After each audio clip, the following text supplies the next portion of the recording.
आच्छा दिनैहाय आङो बिजेपिआव जइन जानायनि कारनानो जाहैबाय आङो जोंनि बनगाव समस्तिनिफ्राय जाय राजीव ब्रह्म सार बे बिथाङा सिगाङावनो देरहाना फैखानाय दा बे देरहानाय हिसाबै जों सिगाङाव बेखौ मोजां मोनखायोमोन दा बे हिसाबै एबारावबो बे सारा बिजेपिनिफ्राय बियो टिकेट मोननानै दारायगोन दा बेखौ जोङो देरहाहरफिननो थाखाय सरकाराव लाबोफिननो थाखाय बेखौ मोजां मोननानै केन्डिडेटखौ मोजां मोननानैनो आं बाहाय जइन जाफैदों आङो सिगाङावहाय बिपिएफनि मेम्बारमोन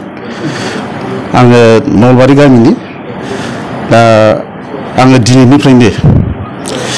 बिजेपिआव जइन जानानै खामानिखौ मावफालांनो आङो सिगांबोदों आरो जोंनि हान्जाखौहाय मोजाङैनो देरहाहोसारनो थाखाय गामियाव दायित्व लानानै मावनो थाखाय सिगांबोनाय जादों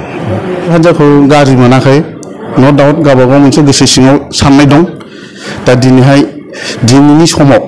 आं जाय हान्जाया देरहागोन बेखौहाय आङो एसे सिन्था खालामनानै नुहुरनानै आङो